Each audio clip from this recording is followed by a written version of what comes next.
Fue en septiembre 2018 que di una serie de mensajes del capítulo 18 de Ezequiel. El racismo había en mi mente cruzado una línea.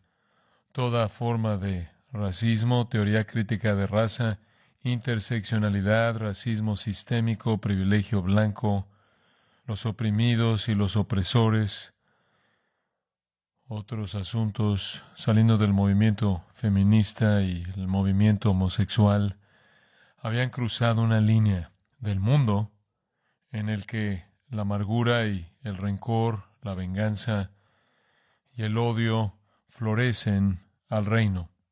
Y los líderes cristianos habían comenzado a adoptar la filosofía mundana y meterla a la iglesia y a universidades cristianas y seminarios, a denominaciones. Dije en ese entonces que esto es lo más devastador que había visto en mi vida en términos de despedazar una nación, y bien podría ser lo más devastador para despedazar a la iglesia si llegaba a cruzar esa línea al reino de la luz. Tristemente, eso sucedió. Y eso no ha hecho un daño pequeño a líderes, iglesias, relaciones, escuelas, denominaciones, y el daño está lejos de haberse terminado. Ahora es ayudado y fomentado por la estructura entera de poder de los Estados Unidos de América.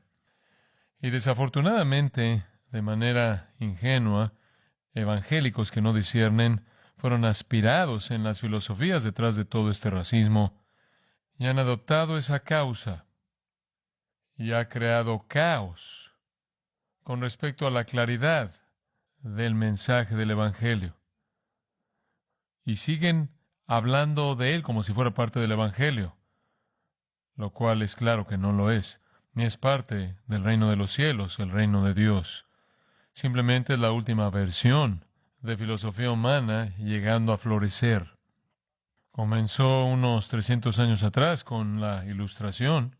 Algunos filósofos, quizás el mejor conocido, Rousseau, que tuvo una meta muy simple: elimina a Dios. El cristianismo demuestra que la gente es buena y es la sociedad lo que los hace malos. Invierte la doctrina bíblica de la depravación humana. Él era un escritor tan brillante que tuvo un impacto sorprendente. Él fue seguido por gente como Marx, que lo dirigió hacia la economía, Freud, que lo dirigió hacia el sexo, y fue llevado hasta nuestro día en la actualidad, y desafortunadamente la iglesia ha carecido del discernimiento para entender cuándo han tomado las causas del diablo. Jesús dijo esto, como usted recordará bien, en Juan 18, mi reino no es de este mundo. Si mi reino fuera de este mundo, mis servidores pelearían para que yo no fuera entregado a los judíos, pero mi reino no es de aquí. No hay conexión entre el reino de Dios y el mundo. Oímos el eco, todavía oyéndolo en nuestros oídos, del hecho de que hay una distinción entre la carne y el espíritu, como vimos en Romanos capítulo 8. Los que están en la carne no pueden agradar a Dios. La carne, el mundo, el reino de las tinieblas, uno en lo mismo. Después Jesús dijo, como hemos señalado en Lucas 17, el reino de Dios está en medio de vosotros. El reino está aquí, porque el Rey está aquí, como hemos estado viendo. Él está aquí, vivo en su iglesia. Entonces, su reino no tiene nada que ver con este mundo. Su reino está aquí, separado del mundo. Quiero ayudarlo a entender eso esta mañana de una manera muy práctica, espero. Para comenzar, pase una conocida e incluso amada porción de la Escritura, el capítulo 16 de Mateo. Y quiero comenzar con ella, con una ilustración a expensas de nuestro apóstol favorito de saco de boxeo, Pedro. En Mateo 16:13, viniendo Jesús a la región de Cesarea de Filipo, preguntó a sus discípulos, diciendo, ¿quién dicen los hombres que es el Hijo del Hombre? Ellos dijeron, unos Juan el Bautista, otros Elías, y otros Jeremías o alguno de los profetas. Él les dijo, ¿y vosotros quién decís que soy yo? Respondiendo Simón Pedro dijo, tú eres el Cristo, el Mesías, el Hijo del Dios viviente. Entonces le respondió Jesús, bienaventurado eres, Simón, hijo de Jonás, porque no te lo reveló carne ni sangre, sino mi Padre que está en los cielos. Y yo también te digo que tú eres Pedro, y sobre esta roca edificaré mi iglesia, y las puertas del Hades no prevalecerán contra ella. Wow, el punto destacado de la vida de Pedro. Él fue un vocero para Dios. No te lo reveló carne ni sangre, sino mi Padre que está en los cielos. Acabas de hablar en nombre de Dios. Vaya al versículo 21. Desde entonces comenzó Jesús a declarar a sus discípulos que le era necesario ir a Jerusalén y padecer mucho de los ancianos, de los principales sacerdotes y de los escribas, y ser muerto, y resucitar al tercer día. Entonces Pedro, tomándolo aparte, comenzó a reconvenirle, diciendo, Señor, ten compasión de ti, en ninguna manera esto te acontezca. Pero él volviéndose dijo a Pedro, quítate de delante de mí, Satanás. Me eres tropiezo, porque no pones la mira en las cosas de Dios, sino en las de los hombres. ¿Cómo es posible que en un momento puedes ser un vocero para Dios y después una voz para Satanás, cuando cruzas la línea de los intereses de Dios a los de los hombres? Digo, no podría ser más claro. Quítate de delante de mí, Satanás. Jupage, vete, Satanás. El verbo exacto que él usó en Mateo 4:10, cuando en la tentación él despidió al diablo mismo. Emoción fuerte, intensa, reprensión fuerte. Jesús le habla a Pedro como la voz de Satanás exactamente de la misma manera en la que le habló a Satanás mismo. La reprensión más devastadora para un discípulo: estás en asociación con el diablo porque tomas la causa del hombre. Esto es aplastante.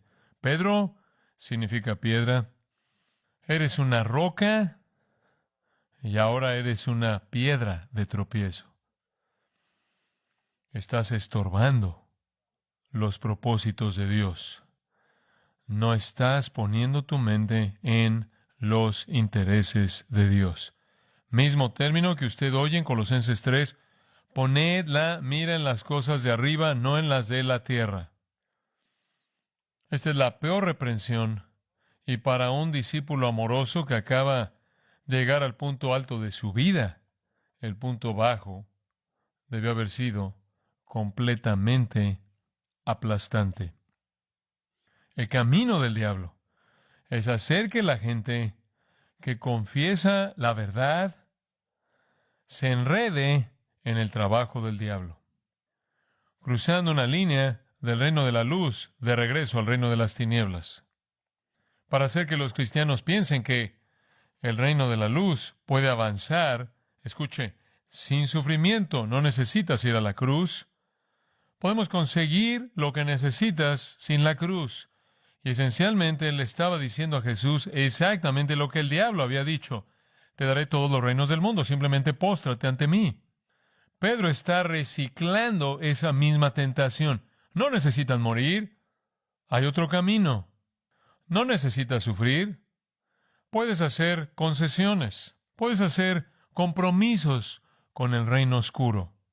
Puedes hacer compromisos con el reino oscuro. El pecado de Pedro ha sido repetido incesantemente a lo largo de la historia de la iglesia, toda la historia de la iglesia, en donde la gente que declara que cree la verdad acerca de Cristo hace alianzas con Satanás.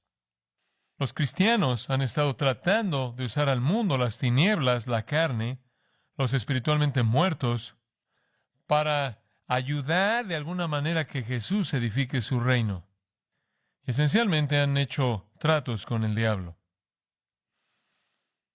Todo esfuerzo por avanzar el reino mediante una estrategia mundana es un intento por hacer la obra de Dios a la manera del diablo. Y para evitar, escuche con cuidado, el sufrimiento, para evitar el rechazo, evitar la hostilidad. Y esa es exactamente la tentación